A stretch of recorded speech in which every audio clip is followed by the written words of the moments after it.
Well, we are back for another week and another conversation with a great leader, an author, a speaker, and somebody that we're really excited to dive into more with. I am John Gehring. This is the Limitless Leadership Lounge. Thanks for having us on today, whatever you're doing. And we want to remind you, if you're getting some value from our podcast so far, learning from these great leaders, and also connecting with us, the three hosts here, we would really appreciate if you would drop us a review wherever you're listening, up on Apple Podcasts or Spotify. And we also want to welcome everyone who's on Facebook Live right now, as well as up on YouTube as well. So Dr. Anuma Kareem is here as always. Coach Jim Johnson also here as our three tri-generational hosts. But Dr. Kareem has invited another special guest today. So Doctor, go ahead and introduce our guest. Thanks, John. And today it's a pleasure to invite and have Ayesha Bibha in our lounge. So it is such an honor because she's also an author, she's a coach, she's a leadership trainer. She has all these hats and she's also a mother. So multitasker. So I will give you a little bit brief, short bio on Ayesha. So Ayesha is a thought leader on mind speed and an expert in neuro leadership and emotional intelligence. She mentors Asian speakers and is dedicated to empowering cultural diverse women and supporting underrepresented voice. As a Bangladeshi Australian woman, Ayesha brings a unique perspective to her roles as a lecturer, speaker, trainer, coach, and a mentor. Her journey as a solo mom showcases her resilience in balancing motherhood and career. Based in Sydney, Australia, Ayesha is committed to nurturing cognitively diverse expertise and steering experts towards impactful futures. She exemplifies success while prioritizing family and inspiring others facing similar challenges. So welcome, Ayesha, to our Limitless Leadership Lounge. How are you today? I'm very glad and I'm very honored at this moment to be a part of this amazing platform. Thank you so much. Thank you. Thank you so much. We are all excited to pick your brain a little bit. But the first question I will start today is, there are so many types of leadership we heard about, but you are an expert in neuro leadership. So would you, before we get into your book, The Mind Speed, just give us a little bit understanding of what neuro leadership is and why is it so important in this kind of VUCA world nowadays? Yeah, absolutely. The way you have, introduced to the idea, like the why it's important for the VUCA world. That is the reason why the neural leadership came into the place of leadership. And it was not, the term was coined by Dr. David Rock. He's Australian, but now he's based in New York, and he's running the Neuro Leadership Institute. So through the lens of his understanding and with neuro leadership research and the case study, what we try to learn, what are the executive part of our brain, how these part of the brains are interconnected, and what do we see in terms of human behavior and organizational behavior through the reflection of the way they work, the way they collaborate, the way they engage when they're in the workplace. So that's the two-way lens, like what's happening inside of your brain, how the internally, like the logical brain, the emotional brain is working together against or for, and what do I see in reflection of that? And is there anything that we can do in our work environment that will foster the productivity, that will be, creating an environment which is more brain friendly. So that is the main idea behind the neuroscience and leadership, bringing them together. We call neural leadership. Wow, great. And to delve in a little bit deeper, so Ayesha, if we're working with a young leader, because I'm real big on mindset and trying to teach people the power of mindset. What advice would you give a young leader, with your expertise in neural leadership and helping him or her with their mindset to be able to lead and influence people? Yeah, for a young leader, I see, because I teach as well, and I have, the people from different level of, different generation, different level of work in terms of the functional expertise. So I would say there are so many things that they can absorb, and it's very easy to get access to different kind of information, and it's very easy to be confused, right? So it's very difficult to stay focused and to pick one big thing that they would really love to invest their time on, and so that they can grow exponentially over the time. So for the young leader, my suggestion will be pick the thing that you love to do and stay with that. Uh-oh. I guess we lost her somehow. Yeah. Let me Just popped out right in the middle of talking. Oh, here she is. You're back. Yes, I'm back. Yeah, something happened. Sorry about that. No problem. Thank you. Go ahead. Yeah, I was saying, like, for the young leaders, do not be confused. Like, world is a big place, and you can easily be influenced by so many things. Instead of going beyond your capacity, come back to yourself and look at your passion, so that you can find the thing that you really want to do, and that will make you feel more passionate and more, inspired by yourself. So I would like to use the word intrinsic motivation. That's more important than being influenced by the extrinsic, lots of flashy, the red lady, lady with the red dress symbols, we often identify. So don't be too much into those things. Rather, come back to yourself, identify your intrinsic motivation, so that you can work on that. So that will be faster. The success pathway will be faster, comparing to if we follow blindly other people's footprints, because that's their footprint, not your. Hey, Ayesha, I've always been curious about the power of habits as well. And I think that has to be a big thing in neuroscience and neuroleadership as well. How does the science shake out as far as habits is concerned, and why are they so important for a young leader to establish positive habits from a neuro perspective? Yeah, and there's so many books on habits, right? So, but there are some habits we do not really talk about much. That's our mental habit, the way I think and how repetitively I'm thinking the same thing, and which is not making any sense, right? What the way I feel, my feeling habit. Is it something that I really want to continue doing it, or I need to change the way I feel about this? So my thinking habit, my feeling habit. So if we can look at these two habits, it will immediately impact on your doing habits. So we often talk about, this is what you're going to do differently next time. So we keep doing it one thing at a time. Yeah, but do I really want to do it? So what is again, I'm coming back, like, where is your intrinsic motivation? How do you want to feel? Do you want to feel excited, or you want to feel anxious? That's your habit, the change of your habit. So if you remind yourself, oh, I'm excited today again to try something else because something didn't work yesterday. So changing the habit, the way we want to see the habit, will impact your brain in such a way that it will stick, because of the neuroplasticity, because we want to learn through reward. We as a human, we cannot learn in a threat state. We can do the work because I'm afraid if I lose it, right, I will not be able to do that. But it will not stick to your brain if we do not turn it into a reward or rewarding habit.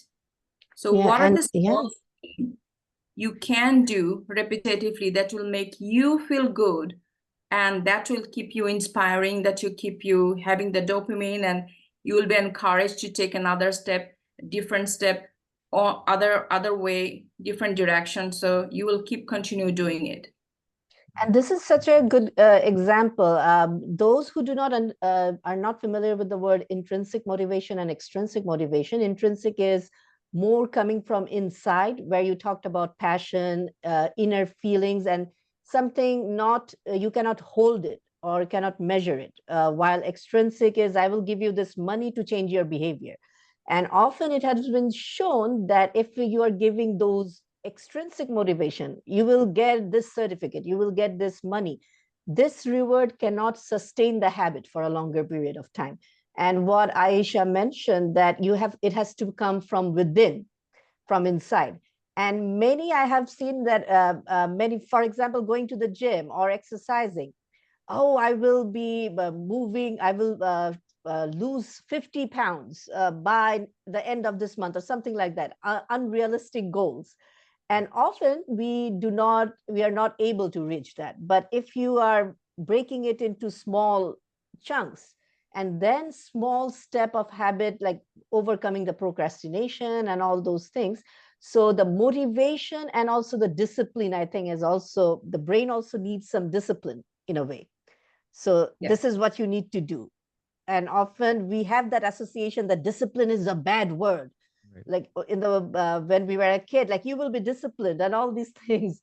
We heard those things, but the brain sometimes associate negatively with these words. So probably the words matters as well. And that's why I'm coming to your book, Mind Speed. Why did you write this book? What encouraged you to get into this field? That's a good question. Thank you for asking. And I feel more comfortable to answer to this question because I actually applied lots of neuroscience into myself, moving out from my country and moving into this country, and in Australia, I mean, it's a little bit of, not little bit, like lots of difference, like food, clothes, the weather, the way I talk, the people around me. And it's not a cultural shock for me, but I would say it's different, right? And we as a human, our brain cannot receive anything different. It takes as if it's a very big threat for us. So it's every time if I'm talking, I have to think, I have to translate into my language, and then I have to translate it in English, and then I have to bring it out from my mouth, and then I have to think, am I using the right accent? Am I using, the proper way so that can make sense to the person I'm talking with? So, every single second, a fraction of second, my brain is stopping me and holding me and pulling me behind. And I'm like, no, I have to learn what can I do to my brain so that I can speed myself forward, not holding me behind or not keeping me in the same place. So that was the main big idea, like the mind and the speed, how does it work together? And I used the three areas: decision making, emotion management, and habit creation, all come together. So if I do not decide, I will not be able to identify what kind of emotion I want to feel and what kind of habits I want to create. So somebody is creating a habit of losing weight. So I do not jump into that because I didn't decide it for myself. So I'm not convinced yet. My intrinsically, yes, I follow them, but after some time, I will feel to come back to the same pattern of my lifestyle. Because habit doesn't stick if as I said, like habit doesn't stick if I do not feel motivated to do so. And in neuroscience, we say the more repetitively you do one thing, you can achieve that as your habit. So it's not even a discipline, it's less than discipline. If I want to do it repetitively, keep doing it, and you reprogram your brain and you're done. So there will be a new version of yourself. So my tendency was, what can I do? What can I absorb? What can I adapt so that I can become a different version of myself, which can give more value to the environment that I'm in now, right? So that was the reason why I would say I captured all of the insights, and then I related that to the neuroscience and emotional intelligence, and that makes the whole book. Cool. Ayesha, You know, when I was doing some research on you, one of the things that intrigued me, because it's big in the world now, you talk about inclusive workplace. So can you share a little bit, what advice would you give a leader taking over? Because inclusion has become a big word, but how do we do it? What your advice would be to help leaders make a inclusive workplace? Thank you for asking. And I like the way you said it. We often say diversity, what to do to make the place more diversity, to practice more diversity. We don't practice the diversity. We practice inclusion. We want to make people to feel belong, to be the part of the organization, to feel that, yes, we are all included, right? So, and it's a little thing, but big impact. Whenever I teach my MBA students, especially they are at the senior level students, so they recognize that at some point when, as a person, if I have lots of experience, when I add some value in a conversation, I try to give an advice or a suggestion based on my experience, past 10 years, 15 years experience. But the question is it too early to give this advice to somebody else? Because I'm stopping that person to be able to think creatively so that they can add value. So I would suggest all the leaders to first listen, allow them to talk. The only one thing, listening, allowing them to talk, giving them some space so that they can bring something on the table, that will make a huge impact in terms of inclusion, especially when we are working in a remote work environment, hybrid work environment. It's very hard to develop a connection, human connection over the mail. But whenever we get a chance, we can leave the mail with an open-end question, right? That will, the small thing. If I leave with a question, not a direction, people will feel included. People will feel that, yes, I have a space to be able to respond to something rather just receiving the direction. What about a young Right. leader who's taking over a work environment that might not be healthy? It might be a toxic environment, and there's particularly some conflict going on. There may be inclusiveness in there. Well, there may be diversity, like you said, but there may not be necessarily inclusiveness and that feeling of inclusiveness. What advice would you give to a young leader who's taking over that type of organization? For young generation, I see them very open-minded because they have lots of access of different platform, looking at the different, the influencer from the social media. Um, some are good, some are bad. I know that, but at the same time, they have a expanded vision toward the world. So they know that their horizon is bigger. Sometimes I would say, like us, X generation and before, our world was limited. Like only TV channels, 10 TV channels, only these, only Facebook, only LinkedIn. But they have so many options. But the way they can see the world is completely different. And then they may ask, like, maybe there is some difference between my way of seeing the world and the way other people are seeing the world, or the previous owner of the company or the previous leaders of the company who created some policies and procedure has got some conflict with their own value, the way they want to proceed with the organization. So I would say they should use their open mind, and they should come forward and have the courage to make some changes, positive changes. And it's not because they're young, it shouldn't stop them, because we also learn from the young generation. And if you create an environment where you can communicate, yes, this is the transparency, I would say, so this is how you see the world, and this is how the change has to be happen. And as a result, the company or the people will be benefited like this.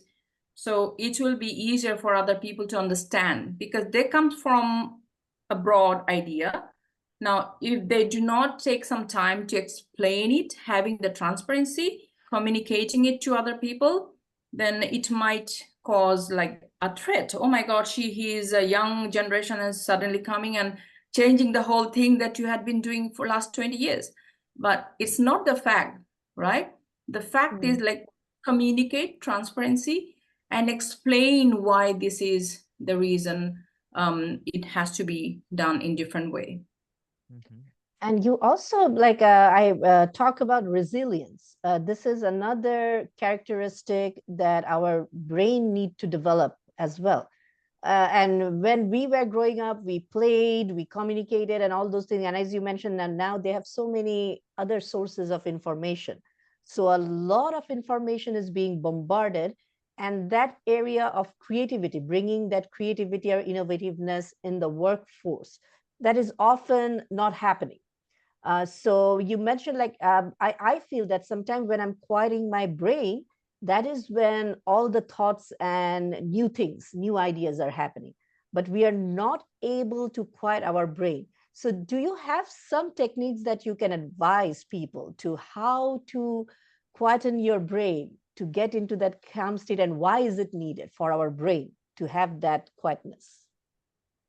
So the scientific reason for practicing the quiet time, or we call this a brain break in between of the work, like we suggest to do at least a 5 minutes brain break after every 90 minutes of work.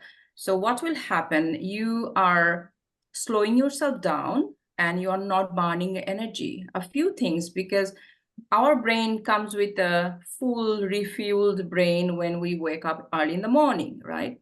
And imagine that the way we use it, it starts from scrolling from your social media to checking your mail to everything that you have to plan, your lunchbox, driving, navigating, coming to the office. Everything counts on when I'm using my brain. And I'm actually draining all of my energy by doing this. And the quality energy I'm using at the early in the morning. So we suggest to prioritize the most strategic, the most valuable decision you need to make in the morning, to prioritize those information at the first half of the morning, so that you use your quality brain to do so. And the second half, you can, do the socialization, communicate with others, have a follow-up meeting. So those are some secondary process of you don't have to have a quality brain during that time. And to balance that, we say we just need to do a 30 seconds practice of BLR, we call the breathe, label, and reapprise.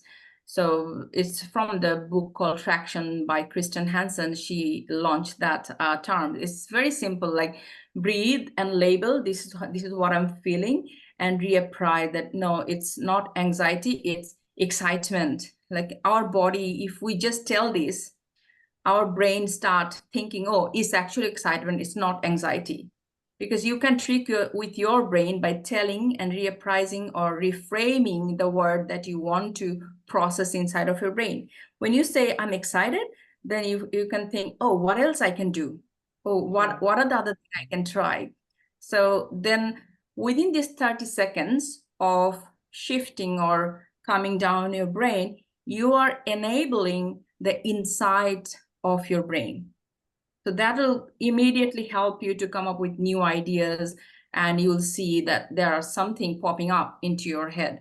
So these are some good practices. And as I said, like breathe, label, why? Because breathing is giving you oxygen passing through your brain. Brain just need two things, oxygen and glucose. Have a good food and oxygen, not the sugar or caffeine, rather quality food that can keep your brain to have a quality energy. Yeah, I shifted to tea after realizing the coffee has so much caffeine to really affect my brain in a different way. And as soon as I have shifted to tea, I could feel that energy level is also have shifted.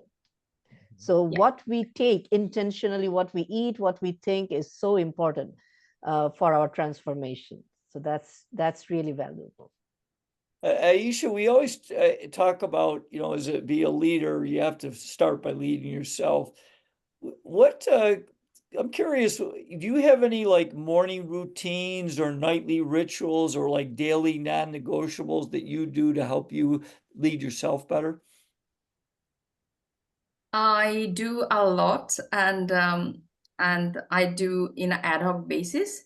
And I would like to say that we don't have to have a morning routine, but it's good to have a practice. So I see a life is a practice, not a sprint, not something like it's a ongoing process. It's a work in progress all the time, right?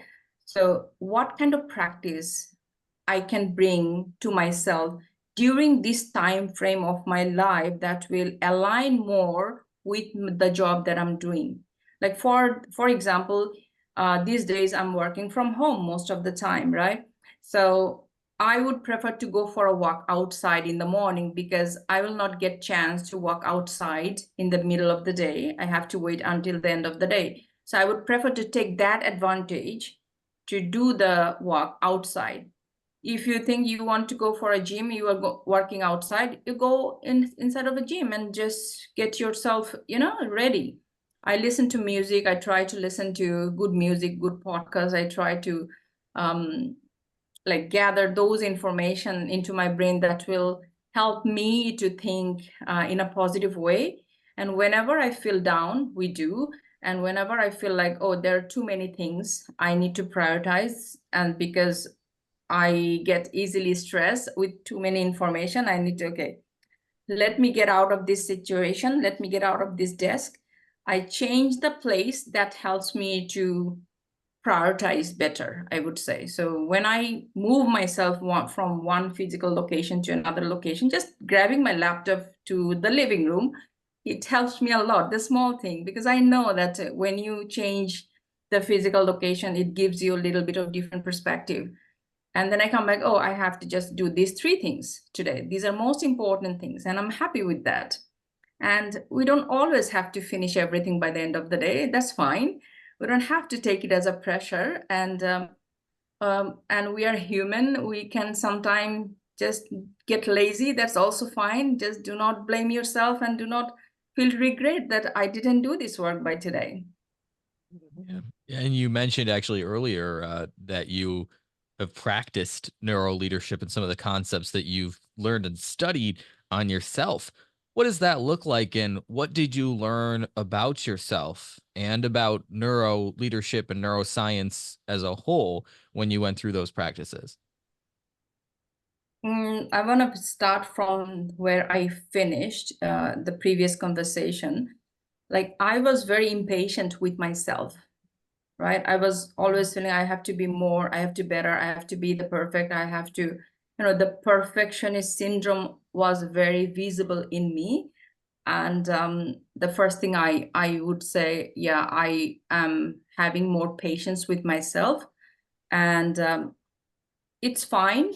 Like, I just remind myself, it's fine, that's fine, it's okay, that's okay. So it immediately makes me, little grounded, not taking it personally. And that means I can emotionally be in a place where I can think more rationally, right? So that is a one thing. And I decide very often, like, if I next month will be July, I know the July to next July I will have a different plan for myself. So I will take this month slowing myself down and planning what I will be doing over next year, next few months. So what are the plan I have to put myself? What are the things I want to see myself there?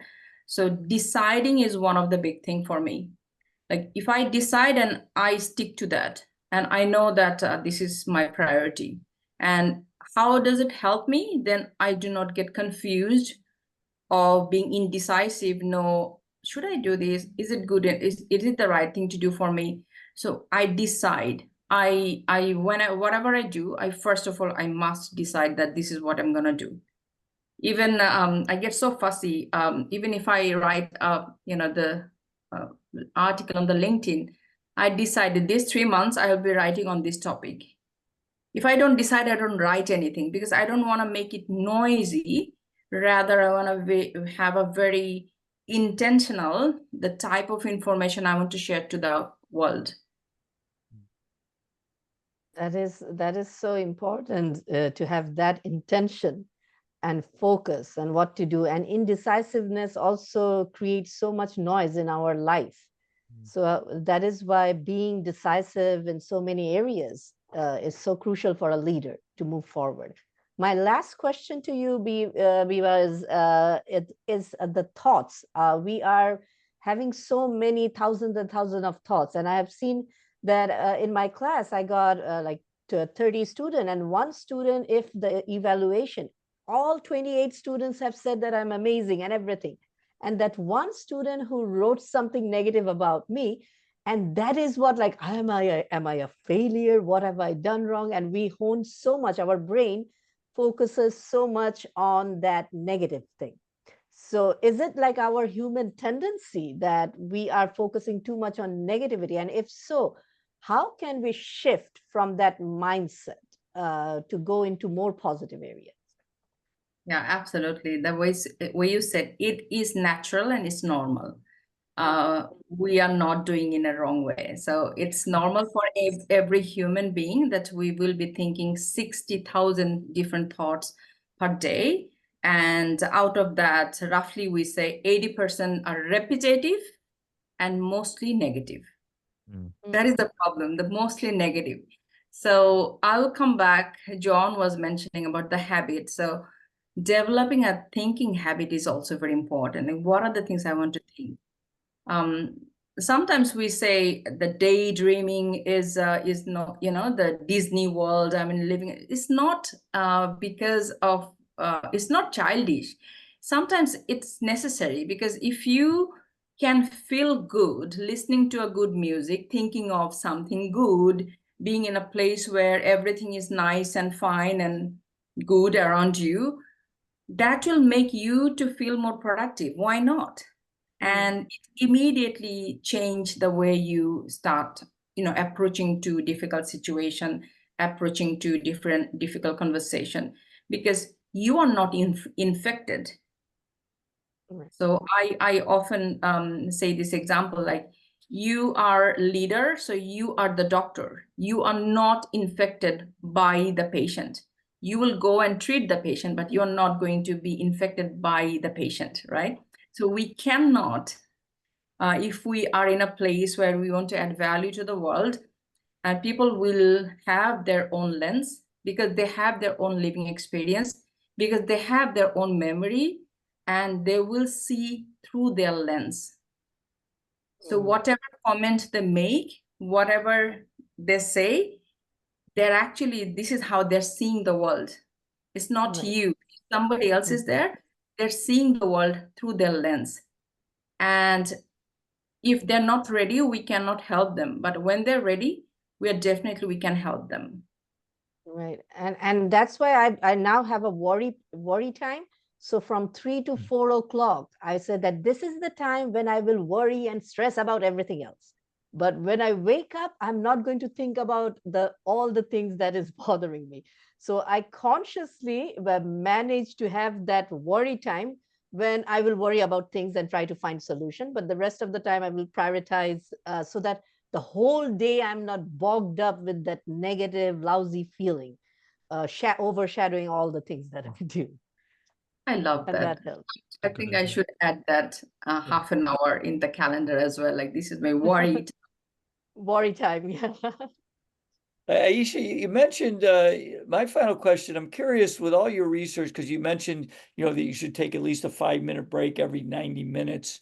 And I've heard a lot, and it makes a lot of sense to me. Can you delve into, from your research and giving advice to people, what have you found as far as either like a breathing exercise or meditation to help people? Because you've got, so much in the mind, and we hear so much, but what advice would you pass on to somebody in either doing some type of breathing exercise or meditation or both?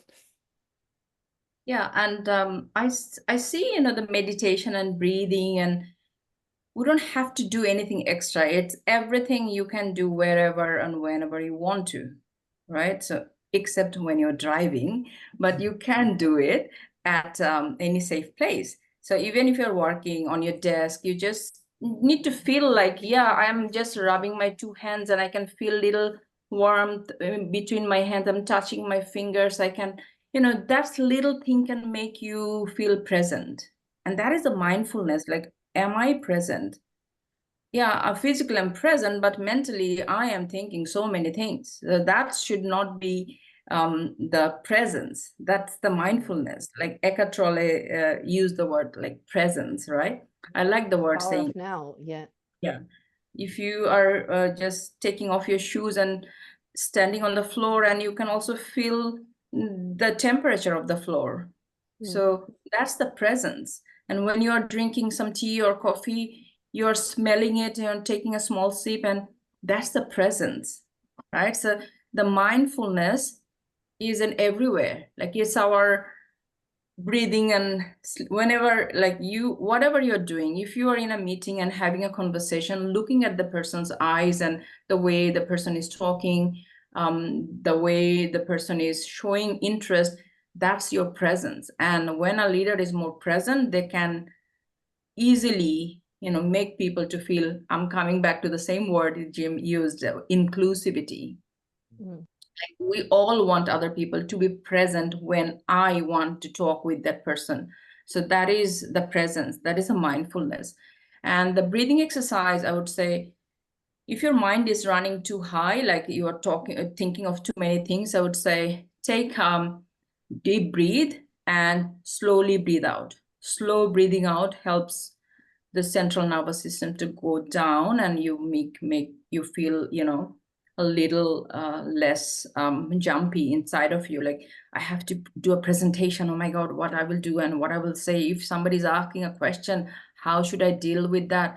So that sort of inner dialogue, it will calm yourself down. Just take a deep breath with the 5 seconds. You can use your hand, breathe in 1 2 3 4 5, and breathe out slowly 1 2 3 4 5 6 7, 3 times. It will slow your nervous system down, and you'll feel physically you're feeling a little relaxed. Just shake your shoulder and feel that just feel that your scalp and the muscles and your face and everything is, you're loosening up and you're just relaxed. The whole body is relaxed.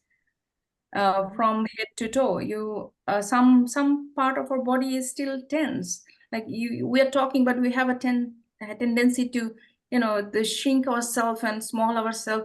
Like relax. The palms are open and just loosening yourself and sit nicely and smile. That's it. That's the mindfulness and presence and deep breathing. Yeah, I love how that's backed by science too.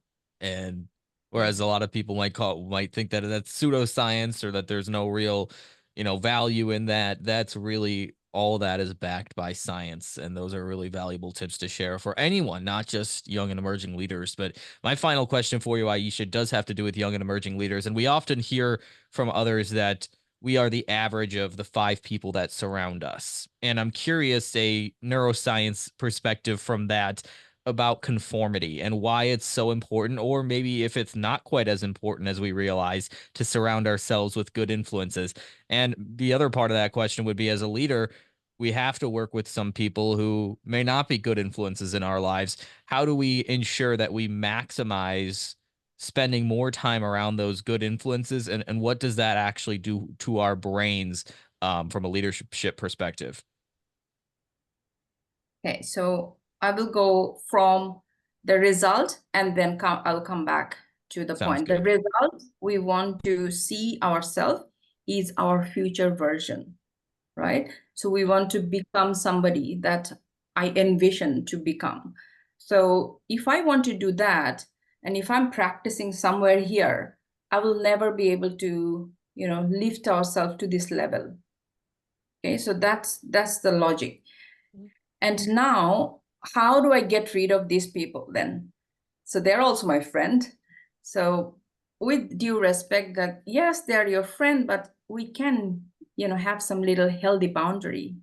Yeah. that yes, I am with them, but I'm not absorbing any advice. I'm not absorbing any feedback because they are not there. This is not where I want to go. So they are not having the same vision. We don't have any common goal. Right. Some people, we are in the same place and we have a common goal, so all of us can go to this level. Some people we do not have the common goal, so it doesn't mean that we are not enemy, but we are not also a place where we can give feedback to each other. So you give me feedback, that's fine, thank you, but that's not what I'm taking. I don't have to say them, but this is not I'm taking. If you're here and giving me feedback, I'm definitely writing it down and practicing hard to do this. And that's the reason why you, like Dr. Carol Drake, I would say it's the fixed mindset.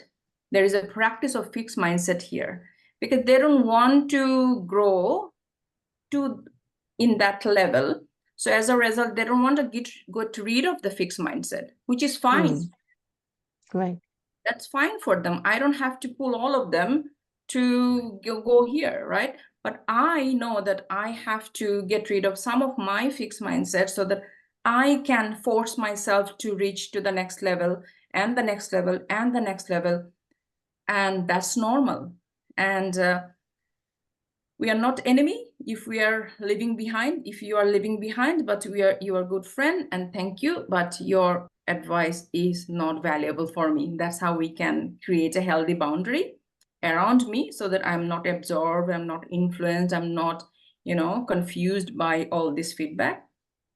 Sometimes it may happen through your family members, right? So they may say, oh, you're not going to the right direction, but you know what you're doing. So your intrinsic motivation, your passion, your purpose will tell you what is your direction.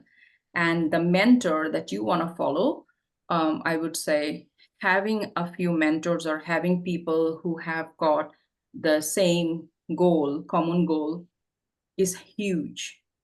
It's huge in a sense. You have a place where you can share. You can, see visibly that everybody is going through the pain and the pain and practice, but we all are growing together. So that will help you to, feel motivated and being able to feel that, yes, I belong to this group. Again, coming back to the inclusiveness, you as a human, we want to belong, it's our tendency, like a human need to be part of a group. So if you have a group, be the part of that.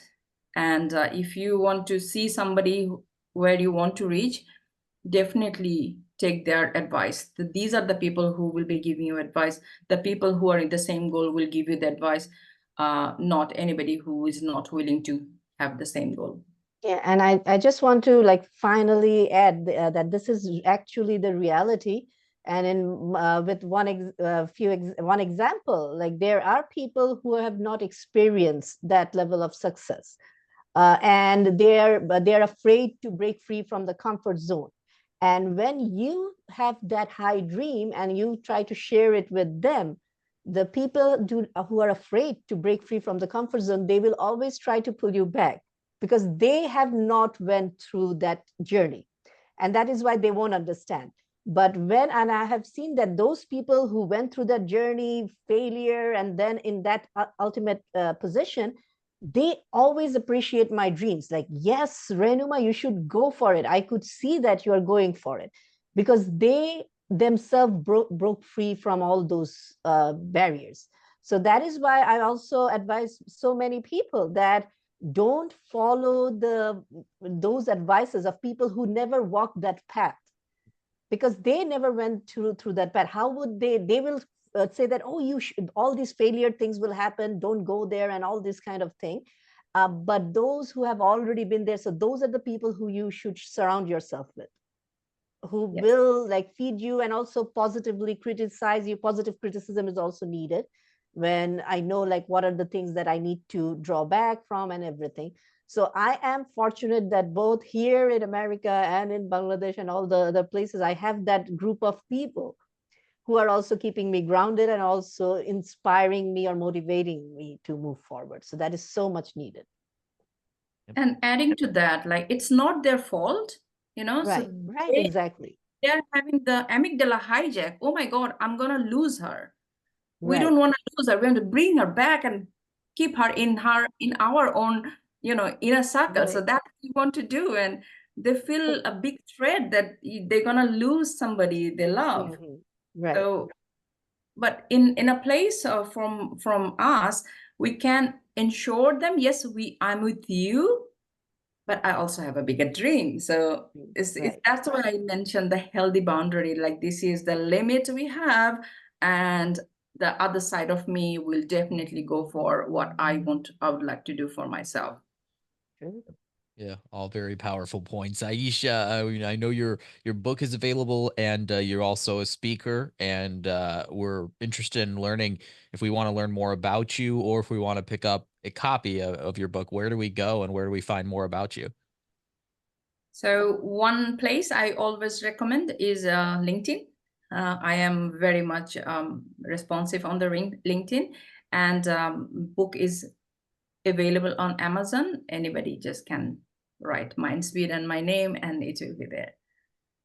And that link is down in the show notes as well to find Ayesha's book and her LinkedIn as well.